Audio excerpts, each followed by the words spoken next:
حاضر ہیں رمضان میں نور علم میں علماء کے ساتھ، عشر رحمت سے کیا مراد ہے؟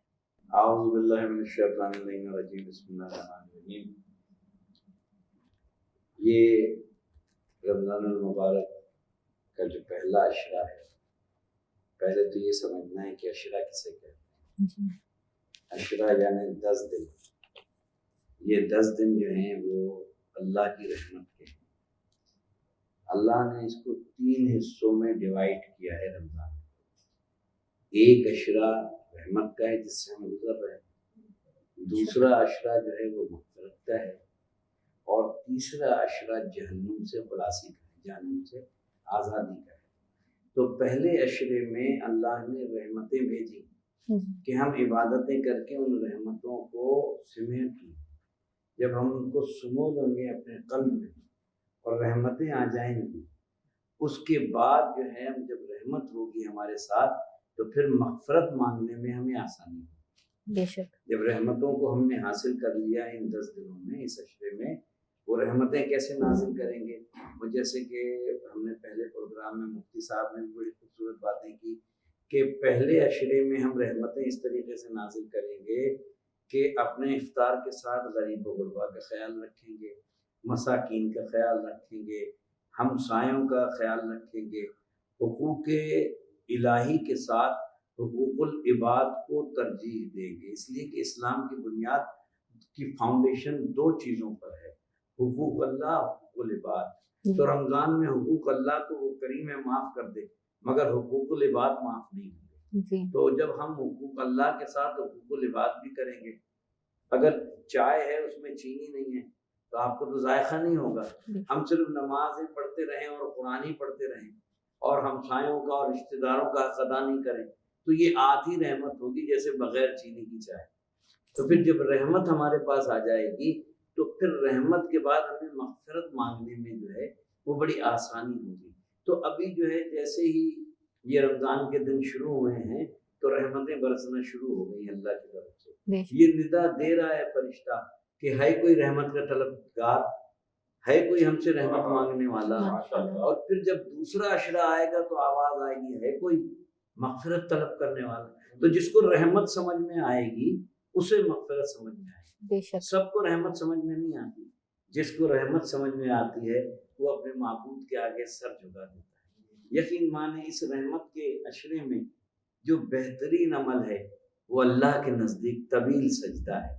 سجدے میں معبود کے، اس لیے کہ رمضان کا مہینہ ایک تو رحمت لیے ہوئے، جب ہم سجدے میں سر رکھ کے یہ ناک، یہ دنیا میں ناکی تو ہے نا، سب کہتے ہیں بڑی ناک ہے ہمارا، بڑا پیسہ ہے، بڑے مال دولت ہے، تو اللہ یہ پیشانی اور یہ ناک زمین میں رکھوا کے انسان کو بتاتا ہے کہ دیکھو جس زمین میں سے میں ہو اسی زمین کے اندر تمہیں دفن ہونا ہے، اسی زمین کے اندر جاؤ گے۔ تو سجدہ کرتا ہے آدمی اللہ کی بارگاہ میں، توبہ کرتا ہے، رحمت حاصل ہوتی ہے، پھر مفتی صاحب مغفرت حاصل ہوتی ہے یقیناً، اور مغفرت یقیناً رحمت کے بعد ہی مغفرت ملتی ہے۔ مفتی صاحب آپ فرمائیے جو میں نے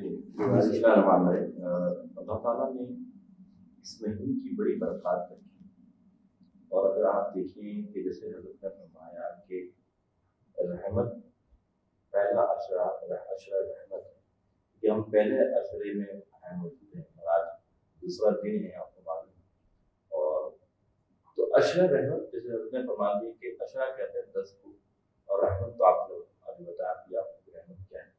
اب اس سے مراد کیا ہے؟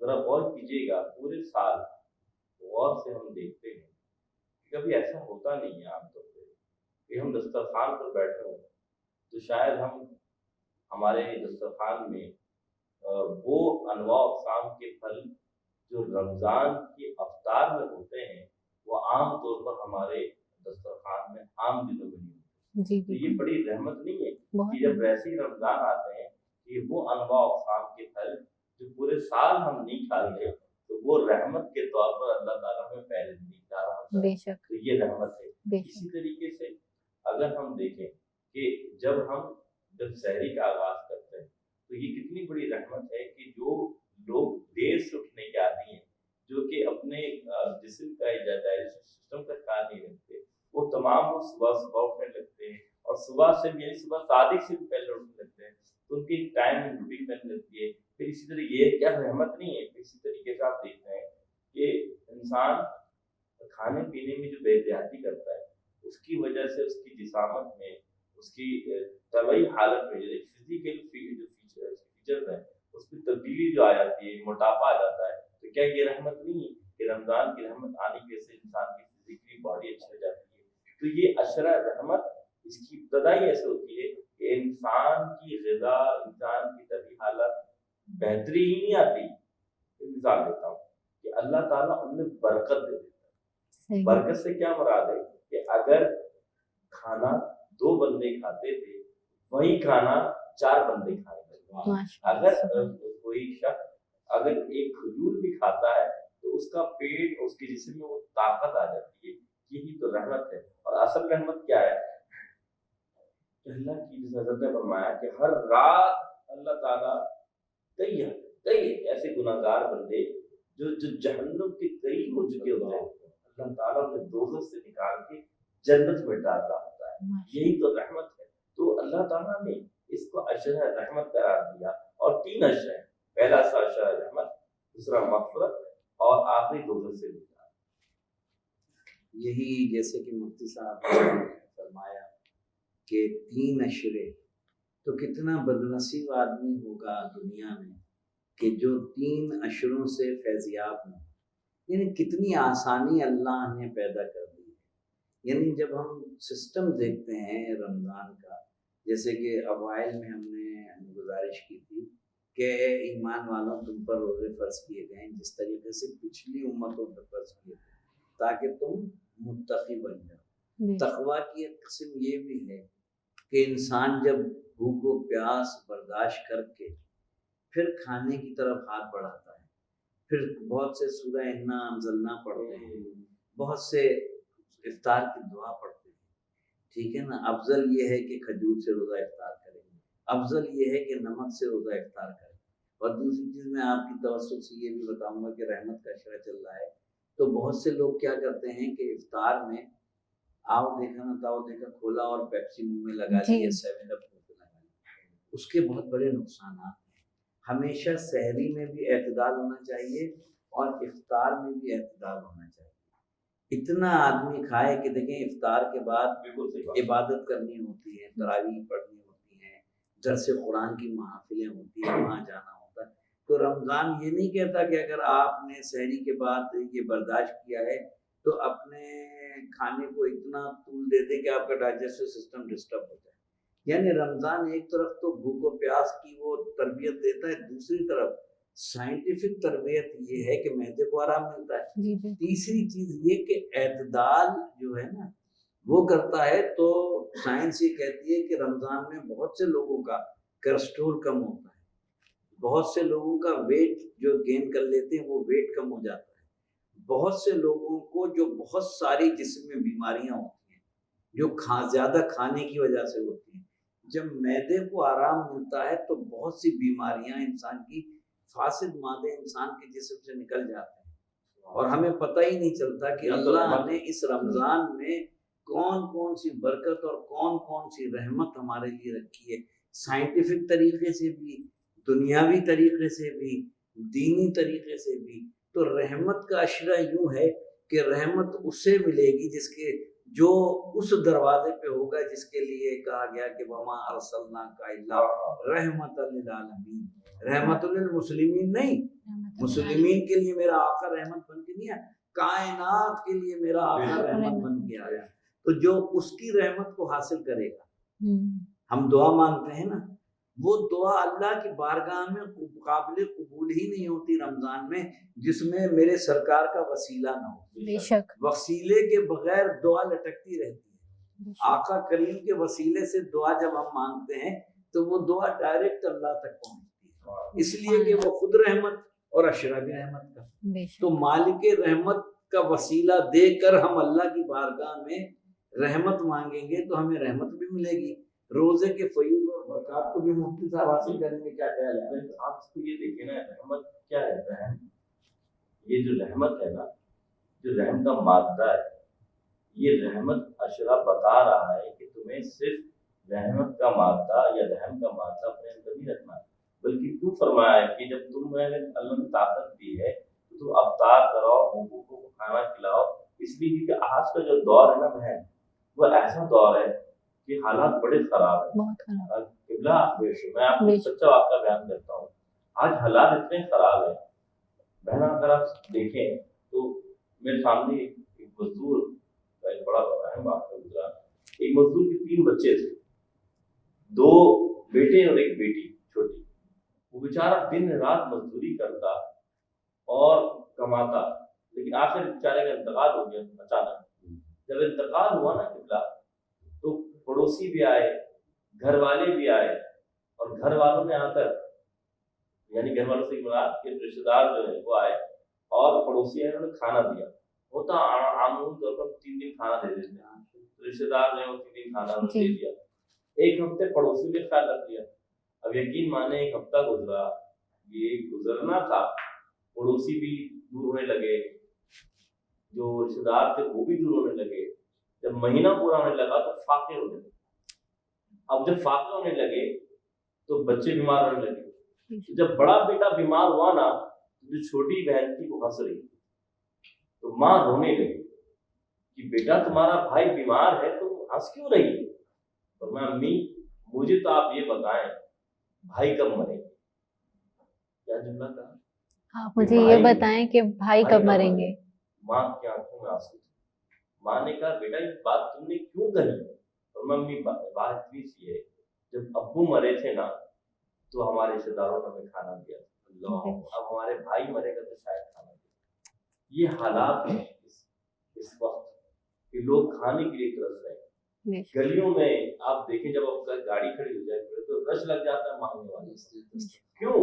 تو آج اسی طرح اللہ کے نیک بندوں نے دسترخوان لگا رکھے ہیں اب مختلف تقریبات میں، تاکہ وہ بھوک کی پیاس مٹے. تو یہ رحمت کا شرح اسی لیے آتا ہے کہ جو اللہ نے تم پر رحمت کی کہ تمہیں اللہ نے محتاج نہیں بنایا، تمہیں اللہ تعالیٰ نے کہتے فقیر نہیں بنایا، تمہیں اللہ نے غنی بنایا ہے، تو اپنے خزانے کھول کر ان لوگوں پر رحم کرو جن کو ضرورت. مفتی صاحب ایک چیز اور بھی میں عرض کروں گا اس چینل کی توسط سے کہ رمضان میں جہاں سارے مسلمان زکوٰۃ نکالتے ہیں، خیرات نکالتے ہیں، صدقات نکالتے ہیں، اور بڑی NGOs جو ہیں وہ راشن بھی بانٹتی ہیں، تو بھوک جو ہے صرف رمضان میں نہیں ہوتی. ٹھیک ہے، بہت اچھا کام ہے، ہم سب زکوٰۃ نکالتے ہیں، ہم سب راشن بانٹتے ہیں، ہم سب نیک کام کرتے ہیں، مگر ان NGOs کو پورا سال ان غربا کا خیال رکھنا چاہیے، اس لیے کہ بھوک صرف رمضان کے 30 دن تک نہیں آتی. ٹھیک ہے نا، غربت صرف 3 دن تک نہیں آتی. اور پھر میں یہ کہوں گا، یہ بات ضرور آپ کے چینل تک پہنچاؤں گا کہ یقیناً بڑی بڑی سحریاں ہوتی ہیں، پوری نمائش پہ جو ہے ہزاروں لوگوں کو جو ہے وہ سحری کرائی جاتی ہے، دسترخوان ہوتا ہے، وہی JDC کی طرف سے دسترخوان ہے فلاں. میں ان سے کہتا ہوں کہ دسترخوان سے بہتر ہے کہ ان کو اتنا خود کفیل کر دو کہ وہ تمہارے دسترخوان پہ نہ آئیں، بلکہ اتنے خود کفیل ہو جائیں ہمارے ملک میں کہ وہ دوسروں کو کھانا کھلائیں. تو کوئی ایسا سسٹم ہونا چاہیے کہ لوگوں کو کھانے کا عادی نہ بنائیں، بلکہ ایسی تربیت دیں، ان کے کام کے لیے کوئی ذرائع بنائیں، رمضان میں ان کو ملازمتیں دیں، کوئی ایسا طریقہ کار ہو کہ یہ سسٹم ہٹ کے ہر آدمی کھانے والا کوئی نہ ہو، اس معاشرے میں کھلانے والا ہو. اس لیے کہ دین کہتا ہے کہ کھلاؤ، یعنی سرکار فرماتے ہیں کہ ایک مہمان اگر آتا ہے تمہارے گھر میں تو 90 آدمیوں کا رزق لے کے آتا ہے، ایک آدمی.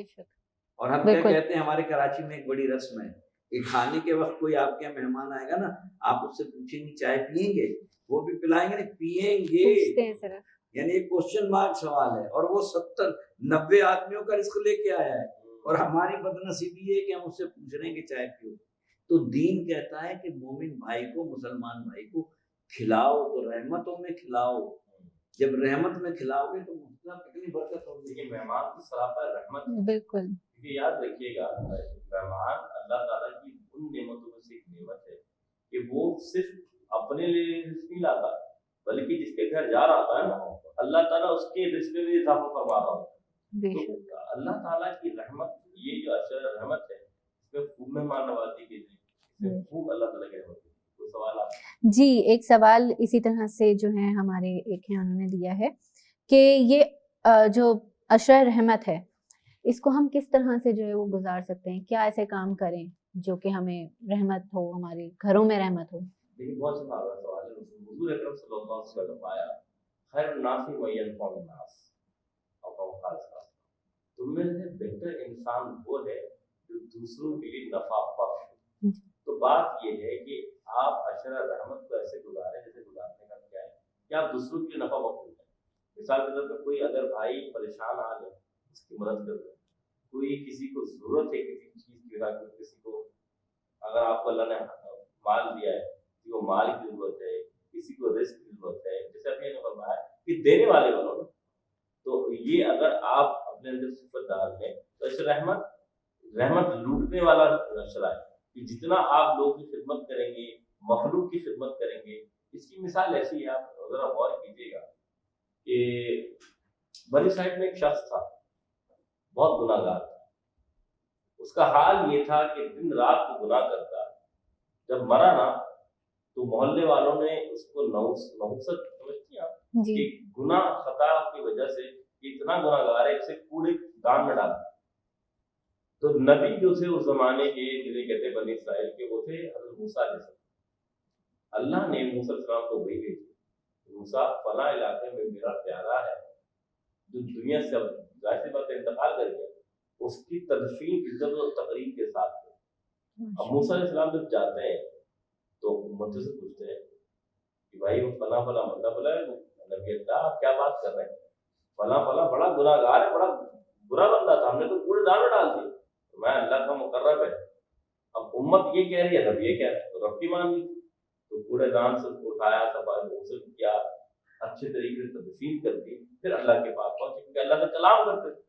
کلیم اللہ تھے, تو کلام کرتے تھے اللہ سے. کلام کے مولا تیرا حکم تھا کہ میرا پیار ہے, لیکن میری امت کہتی کہ یہ تو بڑا گناہ گار تھا. اللہ کون سا ایسا عمل تھا جو اتنا پیارا تجھے لگا کہ تو نے اسے اتنا مقبول بندہ بنا دیا. تو جب یہ موسیٰ علیہ السلام نے فرمایا تو اللہ تعالیٰ نے فرمایا موسیٰ بات تمہاری بالکل درست ہے کہ میرا جلال بڑا تھا کہ میں اس کے ساتھ جو کرنے والا تھا, لیکن بات اتنی سی ہے موسیٰ اس بندے نے ایک ایسا عمل کیا کہ میری غضب پر میری رحمت تھا. اور وہ کیا عمل کیا کہ ایک رات یہ آ رہا تھا اپنے نشے میں, تو اسے ایک کونے سے ایک نالے سے کتے کے بچے کی آواز آئی. تو جو بچہ تھا وہ نالے میں پڑا ہوا تھا. مشکوٰۃ شریف اور معتبر کتابوں میں یہ حدیث موجود ہے. تو اس نے یہ نہیں دیکھا کہ میرے کپڑے نالے میں جب میں جاؤں گا تو گندے ہو جائیں گے اور وہ کپڑے یعنی ان میں غلاظت لگ جائے گی. یہ نالے کے اندر کود گیا اور اس نے اس مخلوق کو اٹھایا اور با حفاظت سے بچا کر محفوظ جگہ پہ لایا. تو میں یہ موسیٰ مجھے بتاؤ, کتا بھی میری مخلوق ہے تو وہ بندہ بھی میری مخلوق ہے.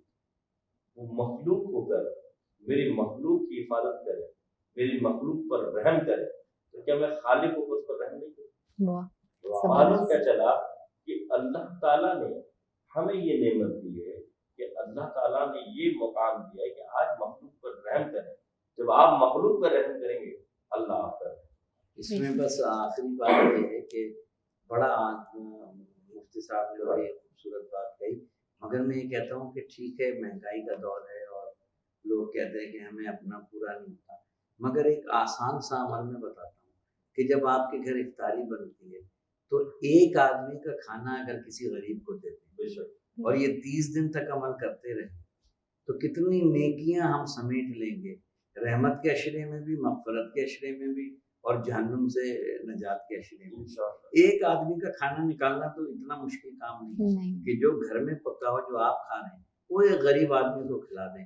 اللہ بھی راضی ہوگا, بندے بھی راضی ہوں گے. اور پھر علامہ اقبال کا یہ شعر کہ خدا کے بندے تو ہیں ہزاروں, جنوں میں پھرتے ہیں مارے مارے, میں اس کا بندہ بنوں گا اس کو خدا کے بندوں. کیا بات ہے, سبحان اللہ. آپ دونوں کا بہت بہت شکریہ. اور اب نور علم میں اتنا ہی, پھر حاضر ہوتے ہیں حاضر رمضان کے ساتھ.